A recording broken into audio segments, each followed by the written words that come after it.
Contemporaries ആയിട്ടുള്ള എഴുത്തുകാരുണ്ടല്ലോ ഇപ്പത്തെ ഇപ്പത്തെ അത് നമുക്ക് അഭിപ്രായം പറയാൻ പറ്റില്ലല്ലോ. അതെ അത് അഭിപ്രായം പറയാൻ പറ്റില്ല, നമ്മൾ പറയില്ല. അത് പറയാൻ പാടില്ല. എന്നെപ്പറ്റി ആരും പറയുന്നില്ലല്ലോ. ആ പറയാൻ പാടില്ല, അത് പറയില്ല നമ്മൾ. ഓക്കെ.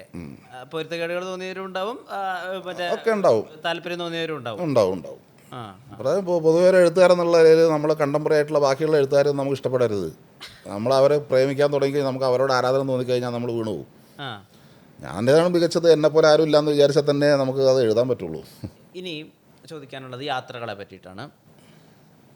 ഇപ്പം ഞാൻ കേട്ടിട്ടുണ്ട്, പാരീസിലെ കല്ല് പതിപ്പിച്ചിട്ടുള്ളൊരു കഫേയിൽ കോഫി സിപ്പ് ചെയ്യാൻ വേണ്ടി ഒറ്റയ്ക്ക് പോയിട്ടുള്ള രഞ്ജൻ പ്രമോദിനെ അറിയാം.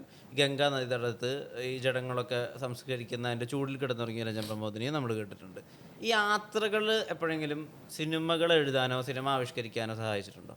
അല്ല, നമ്മുടെ ഒരു നമ്മൾ ഇവോൾവായി വരുന്ന ഒരു കാര്യമുണ്ടല്ലോ, അത് ഈ യാത്രകളൊക്കെ ഈ യാത്രകളിലൂടെയോ അല്ലെങ്കിൽ നമ്മൾ ചിന്തിക്കുന്ന കാര്യങ്ങളിലൂടെയോ വായിക്കുന്ന കാര്യങ്ങളിലൂടെയോ ഒക്കെ നമുക്കുണ്ടാവുന്ന മാറ്റം അതിനെ സ്വാഭാവികമായിട്ടും അതിനെ സ്വാധീനിക്കും, നമ്മുടെ കാഴ്ചപ്പാടിനെ സ്വാധീനിക്കുന്നതുകൊണ്ട്. ഇപ്പോൾ രക്ഷാധികാരി ബൈജു എന്ന് പറയുന്നൊരു സിനിമ നമ്മൾ എടുക്കാൻ പോകുന്ന സമയത്ത് ആ സിനിമയെ പറ്റി ആലോചിച്ച് കഴിഞ്ഞാൽ ഒരു 50% സ്ഥലത്താണ് ഇതിൻ്റെ 70% സിനിമ നടക്കേണ്ടത്.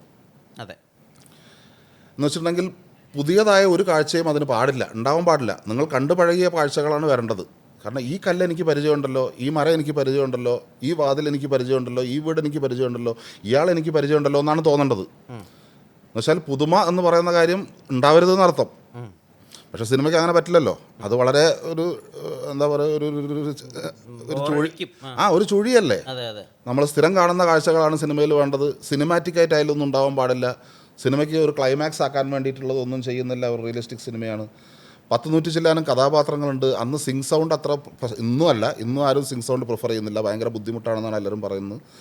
അതിൽ ഞാൻ 100-100 ചില്ലാനും ആൾക്കാരുള്ള ഔട്ട്ഡോർ സിനിമ സിങ് സൗണ്ട് എടുക്കാൻ തീരുമാനിക്കുകയാണ്.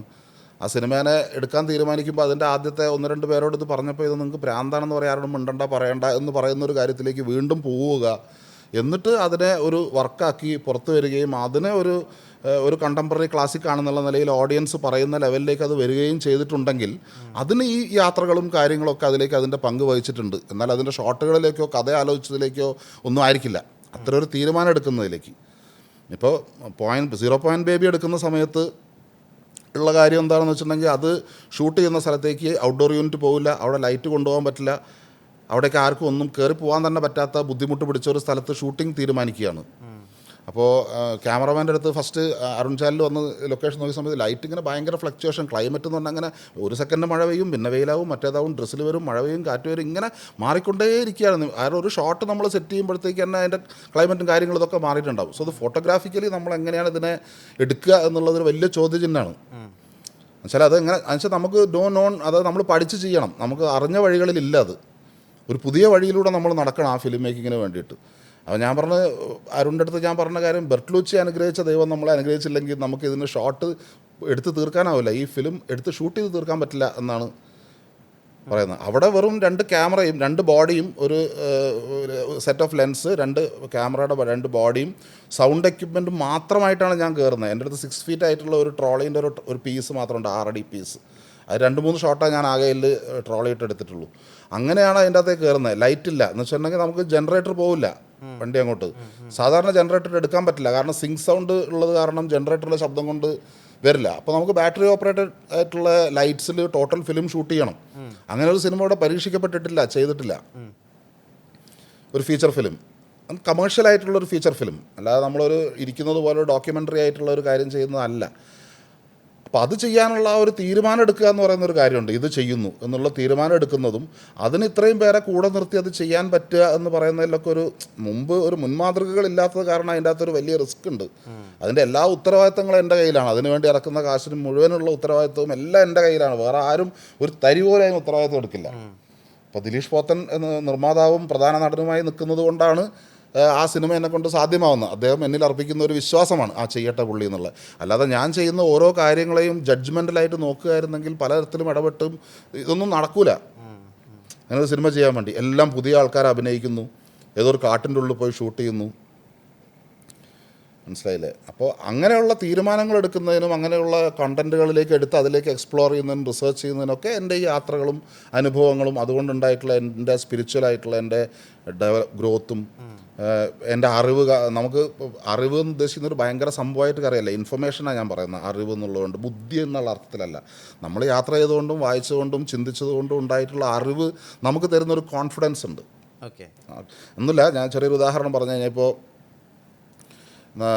ഓളവും തീരവും എന്നുള്ള പടം കണ്ടിട്ടുണ്ടോ? നമുക്ക് വാർക്കാം മുന്തിരിത്തോപ്പുകൾ, പത്മനാഭൻ സാറിൻ്റെ. ഈ രണ്ട് പടത്തിനും ഒരേ കഥയാണ് ഇരിക്കുന്നത്. ഇപ്പോൾ നോക്കത്താ ദൂരത്ത് കണ്ണും നട്ട് എന്നുള്ള പടത്തിനും മൂന്നാം പക്കത്തിന് ഇരിക്കുന്ന ഒരേ കഥയാണ്, ജസ്റ്റ് ഇങ്ങോട്ടും ഇങ്ങോട്ടും ഫ്ലിപ്പ് ചെയ്തിരിക്കുന്നതാണ്. അപ്പോൾ ഈ സിനിമയുടെ ക്ലൈമാക്സ് വന്നപ്പോൾ, ഇത് നമുക്ക് വാർക്കാം മുന്തിരിത്തോപ്പുകളുടെ ക്ലൈമാക്സ് വന്നപ്പോൾ ഞാൻ കേട്ടിട്ടുള്ള കഥയാണ്. പത്മനാഭൻ സാറിൻ്റെ അടുത്ത് എല്ലാവരും ആ ക്ലൈമാക്സ് മാറ്റണം എന്ന് പറഞ്ഞു. കാരണം അത് നമ്മൾ പറയുന്ന ഒരു റേപ്പ് ചെയ്യപ്പെട്ട സ്ത്രീ അല്ലെങ്കിൽ ഒരു സെക്ഷലി അസോൾട്ട് ചെയ്യപ്പെട്ടിട്ടുള്ള ഒരു കഥാപാത്രം എന്ന് പറഞ്ഞിട്ടുണ്ടെങ്കിൽ പങ്കിലയാണെന്നാണ് പറയുക. പങ്കില, അവൾ കളങ്കം ചേർന്ന് പോയി.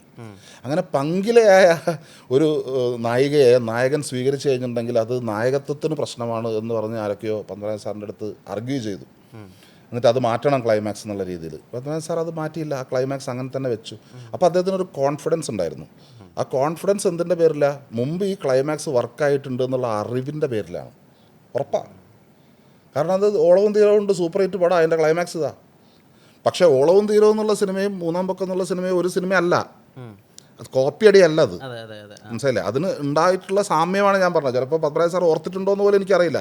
ചിലപ്പോൾ മനസ്സിൻ്റെ ഉള്ളിൽ എവിടെയെങ്കിലും കിടന്നതുകൊണ്ടായിരിക്കാം. ഇപ്പോൾ മൂന്നാം പക്കത്തിൻ്റെ ഫ്ലിപ്പാണ് അപ്പൂപ്പനെ അമ്മൂമ്മയാക്കിയതാണ് എന്ന് പറയുന്ന ഇത് ചിന്തിച്ചിരുന്നെങ്കിൽ ഒരു പക്ഷേ അദ്ദേഹം ചെയ്യില്ലായിരിക്കാം ഉള്ള സാധനം. മനസ്സിലായില്ല? അതറിയാതെ സംഭവിച്ചു പോകുന്നതായിരിക്കാം. അന്തരീക്ഷത്തിൽ ഇങ്ങനെയൊക്കെയാണല്ലോ കാര്യങ്ങൾ നടക്കുന്നത്. അപ്പോൾ അതുകൊണ്ട് അറിയാതെ സംഭവിച്ചു പോകുന്ന പോലെ ആയിരിക്കാം. ഞാൻ പറയുന്നത് നമ്മുടെ അറിവ് കൊണ്ട് നമുക്കൊരു കോൺഫിഡൻസ് ഉണ്ടാവും. കാരണം നമുക്ക് വേറൊരു അനുഭവത്തിൽ ഉണ്ടായിട്ടുണ്ടാവും ആ ഒരു ഇത്. ഇപ്പോൾ ഫോട്ടോഗ്രാഫർ എന്നുള്ളൊരു സിനിമ ഞാൻ എടുത്തത് കൊണ്ടാണ് എനിക്ക് ഓ ബേബി എന്ന് പറയുന്ന അടുത്ത സ്റ്റെപ്പ് എടുക്കാൻ ധൈര്യം ഉണ്ടാവുന്നത്. ഫോട്ടോഗ്രാഫർ എന്നുള്ള സിനിമയിൽ പോകുന്ന സമയത്ത് എൻ്റെ കൂടെ ഉള്ളതൊരു സൂപ്പർ സ്റ്റാറാണ് ലാലേട്ടൻ. എവിടെ വന്ന് ഇറങ്ങിയിട്ടുണ്ടെങ്കിലും 2000-2500 ആൾക്കാർ തടിച്ചു കൂടും ആ ഷൂട്ട് ചെയ്യാൻ പോയ സ്ഥലത്ത്. വയനാട്ടിലായിക്കോട്ടെ, നിലമ്പൂരായിക്കോട്ടെ, അവിടെയൊന്നും ഒരു സിനിമ ഷൂട്ടിംഗ് വന്നിട്ടില്ല. ലാലേട്ടൻ്റെ ആരാധകരെന്നതിൻ്റെ ഒരു ഭയങ്കര ഏരിയയാണത്. അവിടെയാണ് നമ്മൾ പോയിട്ട് ഈ സിനിമ ഷൂട്ട് ചെയ്യാൻ വേണ്ടി ലാലേട്ടൻ കൊണ്ട് വെർജിൻ ലൊക്കേഷനാണ്. അന്ന് അവിടെ അധികം ആരും ഷൂട്ട് ചെയ്തിട്ടൊന്നുമില്ല ആ പറയുന്ന ലൊക്കേഷൻസിലൊന്നും. വെച്ചാൽ നാട്ടുകാർ സിനിമ ഷൂട്ടിംഗ് കണ്ടിട്ടില്ല. അപ്പോൾ ലോറിക്കും ബസ്സിനും വിളിച്ചിട്ടാണ് ആൾക്കാർ ഷൂട്ടിംഗ് സെറ്റിലേക്ക് വരുന്നത് കാണാൻ. അതിൻ്റെ ഉള്ളിലാണ് നമ്മൾ കാടിൻ്റെ അകത്ത് പോയി ഷൂട്ട് ചെയ്യുന്നത്. അപ്പോൾ ഞാനവിടെ ഒരുപാട് ഫേസ് ചെയ്തു. കാരണം കാടെന്ന് പറഞ്ഞാൽ നമ്മൾ ഷൂട്ട് ചെയ്യാൻ പോകുമ്പോൾ ആരും കാണാത്ത കാട്ടിൻ്റെ ഉള്ളിലൊക്കെ പെട്ടു പോകുന്ന സമയത്ത് നോക്കുമ്പോഴത്തേക്ക് നമ്മൾ ഷോട്ട് എടുത്തിരുന്ന് അപ്പുറത്ത് എടുത്തിട്ടുണ്ടാവും തലയിട്ട് ഇങ്ങനെ നോക്കുന്നു. അല്ലെങ്കിൽ നമ്മൾ നോക്കി വെച്ചിരിക്കുന്ന ചില വള്ളികളും ചെടികളും ചില വള്ളിപ്പടർപ്പുകളൊക്കെയാണല്ലോ നമുക്ക് ഫ്രെയിമാണല്ലേ വേണ്ടേ. അതിലിങ്ങനെ കിടക്കുന്നൊരു വള്ളിപ്പടർപ്പ് ഉണ്ടാവും. നമ്മളിതാ ഇവിടെ എടുക്കാമെന്ന് ലൊക്കേഷൻ നോക്കി വന്ന സ്ഥലത്തൊന്നും ഷൂട്ട് ചെയ്യാൻ പറ്റില്ല. നോക്കുമ്പോഴത്തേക്ക് ആൾക്കാരൊക്കെ ചവിട്ടി പോക്കിയിട്ടുണ്ടാവും. എന്നിട്ട് ഇടയ്ക്കിടയ്ക്ക് വന്നിട്ട് ഇത് പോവുക. നമ്മുടെ ആൾക്കാർ തന്നെ ചവിട്ടിപ്പോക്കും. അപ്പോൾ അത്തരത്തിലുള്ള അനുഭവങ്ങളിലൂടെ വന്നതുകൊണ്ട് ഉണ്ടാകുന്ന കാര്യം. പിന്നെ മുത്തങ്ങ സംഭവത്തിന് ഞാനെടുത്ത് സിനിമ ചെയ്യുന്ന സമയത്ത് അത് ഫ്രഷാണ്. ഇപ്പോൾ ഈ നരിവേട്ട ചെയ്യുന്നത് 20 വർഷം കഴിഞ്ഞ് ചെയ്യുമ്പോൾ ഇന്ന് അതിൻ്റെ മുകളിൽ ഫോക്കസ് ഇല്ല. അന്ന് അതിൻ്റെ മുകളിൽ ഫോക്കസ് ഉണ്ട്. ഞാനാണെങ്കിൽ കണ്ടിന്യൂസ് ആയിട്ട് സിനിമകൾ ചെയ്തിട്ട് ഹിറ്റായിട്ടുള്ള ഒരാളാണ്. അത് കമേഴ്ഷ്യലി ശ്രദ്ധിക്കപ്പെട്ടിട്ടുള്ള ഒരാളാണ്.